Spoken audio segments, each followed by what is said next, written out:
মুক্তিদাতার কাছ থেকে কিনে না বিপদে পড়বে।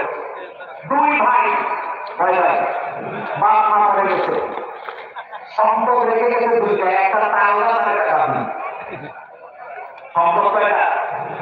তাল গাছ আর দেখে তার দুই ভাই দোস্ত ভাগ করতে হবে, বাড়িতে ভাগ করতে হবে, সম্পদ যা আছে ভাগ করবে, এলাকার বড় সরকারের কাছে সরকার সাপ হয়েছে অসুবিধা নাই, একেবারে ইনসাফ করে ভাগ করে দেব।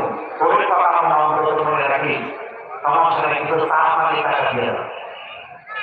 আমাদের দেশে বিচার আশা করতে চা পানি টাকা লাগে, তবে এটা রায়পুর লক্ষ্মীপুরে লাগে না।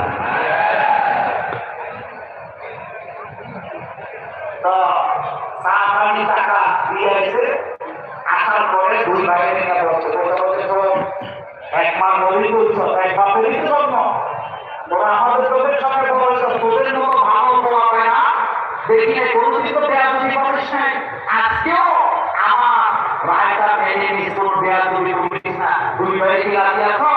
হ্যাঁ রাজি আছি।